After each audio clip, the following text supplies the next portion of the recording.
Okay, so here we go.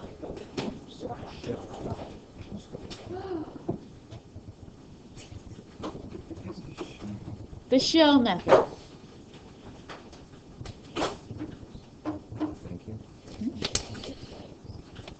So, yesterday we talked about rotating around an axis that was perpendicular to our rectangle, right?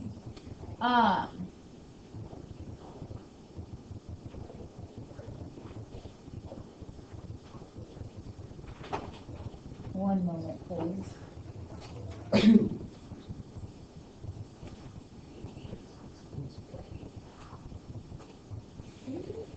By the way, I haven't been able to connect to this the past 2 days.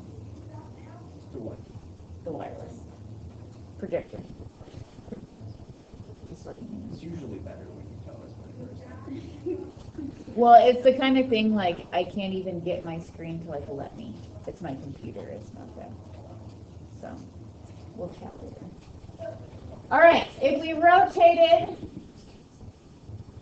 Okay. So basically, there are times where rotating with respect to x is better than rotating that same curve and doing it with respect to y, right? There are times where x is easier, y is easier, or one or the other is the only option, like in the case of like a sine graph, right? So blah blah blah. Here is the curve that we talked about. Is that the same piece that we talked about yesterday? The same animation, okay? But now we are going to rotate it about the y-axis. So you can see this animation, it's cutting our region into vertical rectangles and rotating about the y-axis so you can visualize that there are shells wrapping around the y-axis. Okay? This is why I like you to draw the rectangle so you can visualize whether you have that long skinny shell or you have that really thin disc or washer. Okay? Let's talk about the volume of a shell. Okay? How do you find the volume of a cylinder?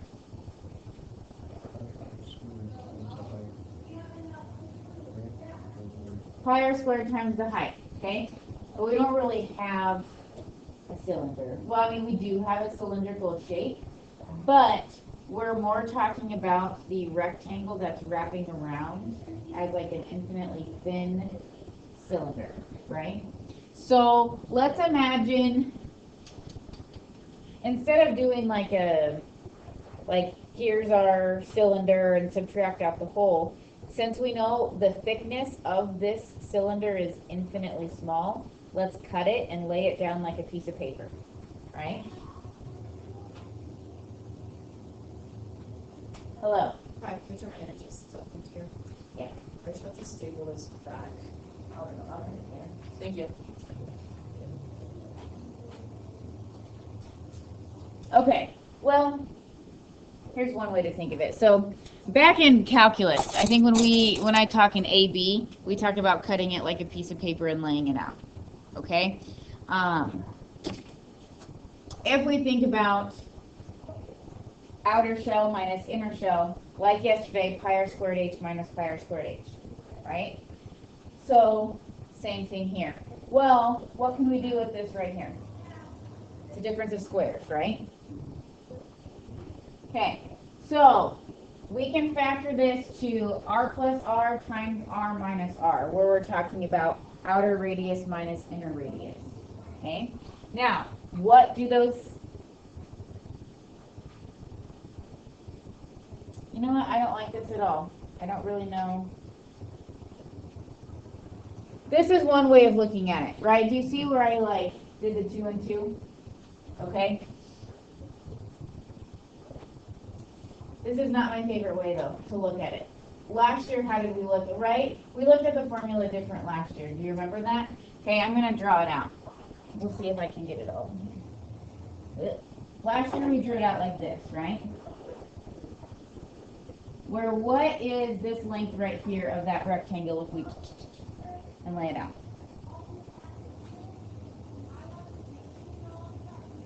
Imagine this piece of paper comes around to make a circle. It's the circumference. And what is this right here? The height. So the area of this piece of paper is 2 pi RH. And then if we're finding the volume, how thick is that volume? Or how thick is that piece of paper? Well, almost 0, right? dx or dy, depending. Or we're going to say dx, okay? So 2 pi RH dx, that becomes the formula for our, hold on. Oh, well, you can write that, that's fine. That becomes the formula to find the volume of our cylinder, okay? So this is a different way of looking at it. Like I said, I don't really like it. I thought I had changed it, but I didn't. So what happens is we're summing up all of these infinitely small or infinitely thin cylinders. We add them together, take the limit as that thickness goes to 0, and we have an integral. Okay? 2 pi RH 2 pi RH. Add them all up. Okay?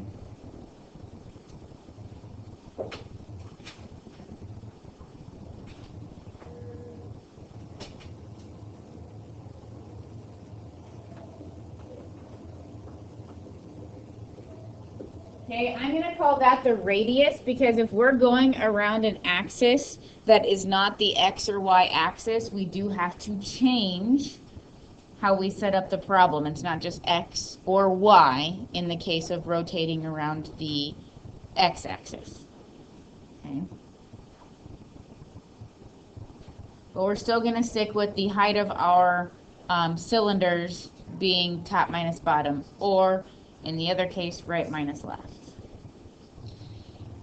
Isn't that a fun animation? You guys see it? What? I was just thinking of like they just slant and then you gotta rotate. Don't you worry. Is that a thing that you will eventually learn? No. We're always going to be perpendicular or parallel. What about like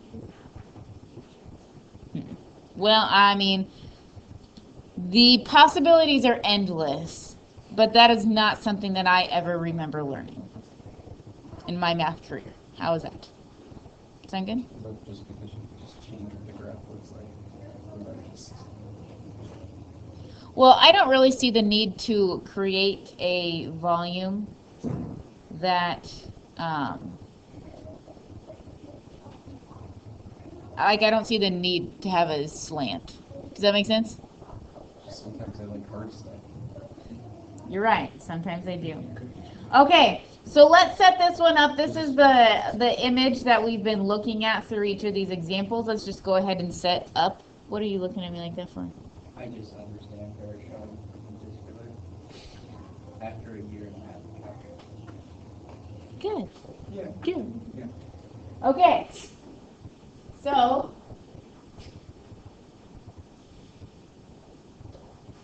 we're going to draw in our rectangle here. Okay. Did you write down the information of y equals 1/2 x and y equals x minus 1 the quantity squared?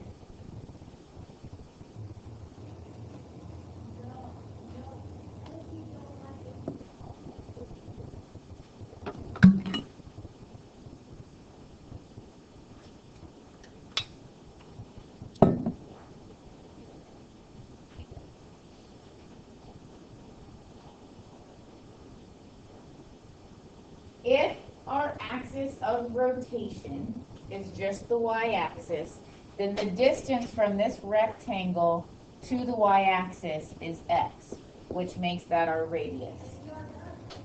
Okay. The height of our shells is going to be the height of that rectangle. So our top function, which is our line, minus our bottom function, which is our per apple. Okay. The biggest thing with this one is our limits of integration. Where does 1/2 x intersect x minus 1, the quantity squared?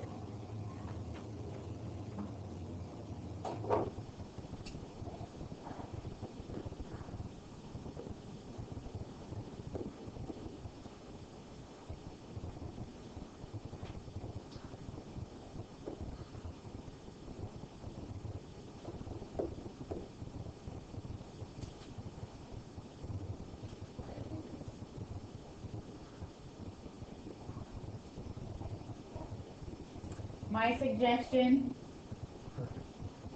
well, I would multiply by 2. So you have 2x squared minus 3x plus 2. And then we can factor that because we're rock stars.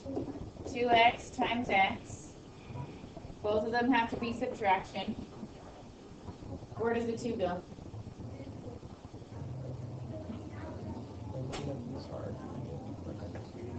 Okay, the 2 here. Here's a rule about factoring. The 2 cannot go here. Why?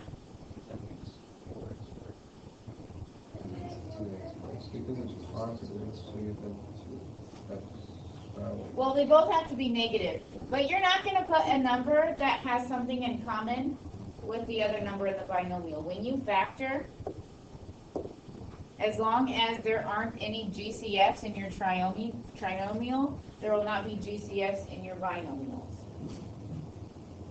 Okay? So our limits of integration are 1/2.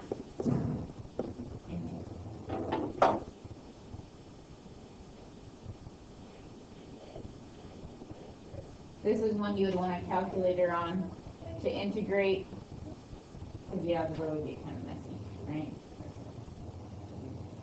But I would expect you to be able to set that up without a calculator.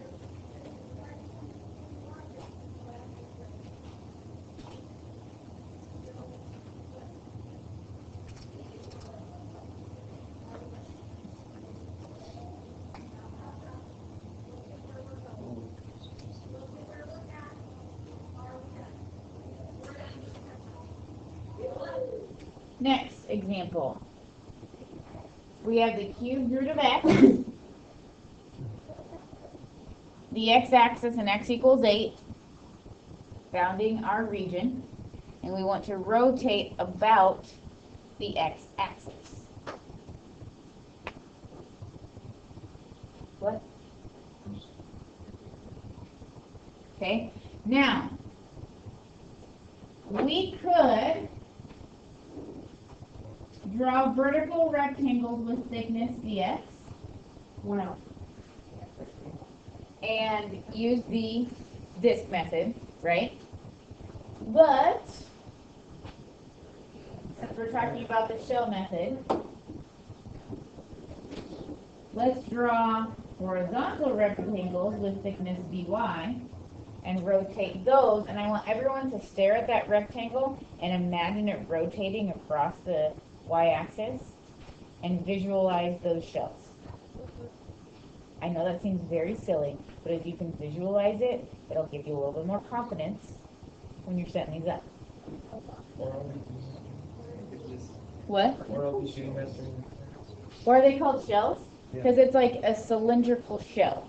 Like, okay. Yeah, it's like a casing, yeah. Like a sausage casing, right? I do not like sausage. Like, that grosses me out. Like a casing. Nope. Okay, so 2 pi, what is our radius? Y. Height. Since it's horizontal, we have to do right minus left. So right, we have 8 minus, what is our left function? Y cubed. Okay. Sammy, limits of integration?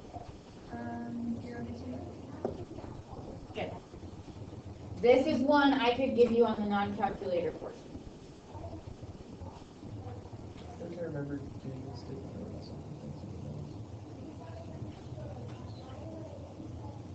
What are you thinking of? Like, what are you remembering different? Maybe it's when you do the what this one is. Like a line There's like that one where it's isn't. like 2 minus y. Yep. Let's go to our next example, sir. Just if there's a hole or no. Oh, okay. Okay, here we are going to rotate over the line y equals -1. So go ahead and write down any information that you need to. I was thinking that this was probably what you were trying to remember. But.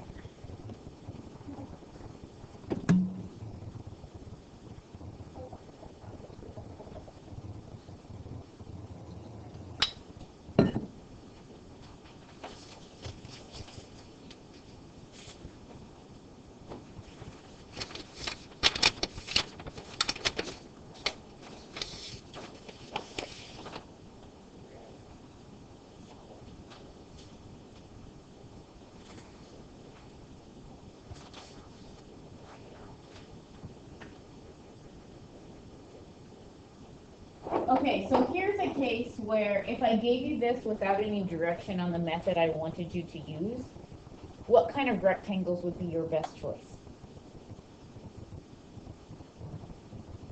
Okay, horizontal rectangles with thickness dy will be your best choice, otherwise you would have to use two integrals.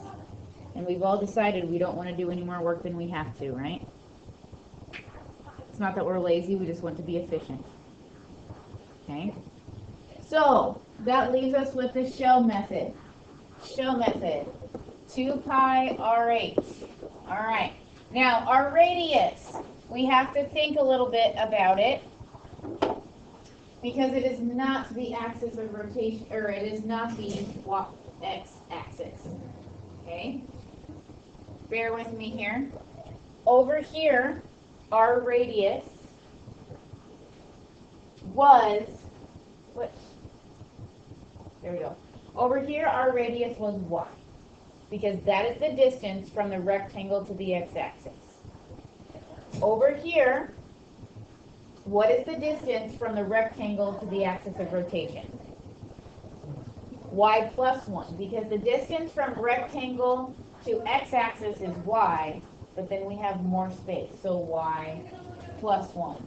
You could also think of it as y minus the line -1. Okay.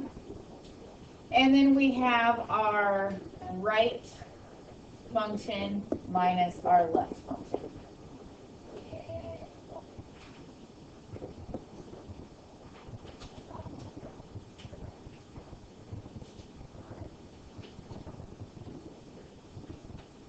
Just so you get the visual,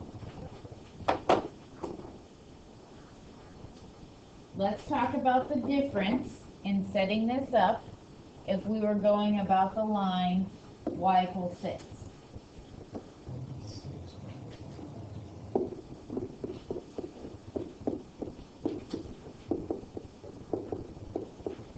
Nick, what would our radius be in this case? What? 6 minus y. 6 is where our axis of rotation is, and then we have to subtract out this distance here that we know is y. Everyone okay with that? Okay.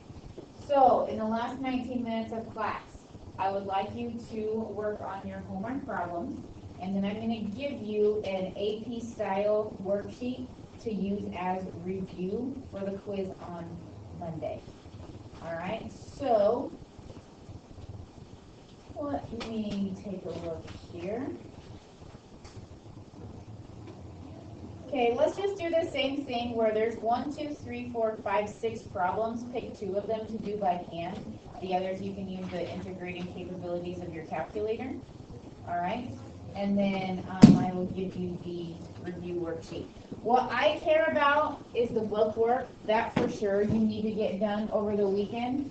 The review sheet, you can just do as much of it as you need to. I'll put my answer key online. Does that make sense? guys are very quiet today. We just.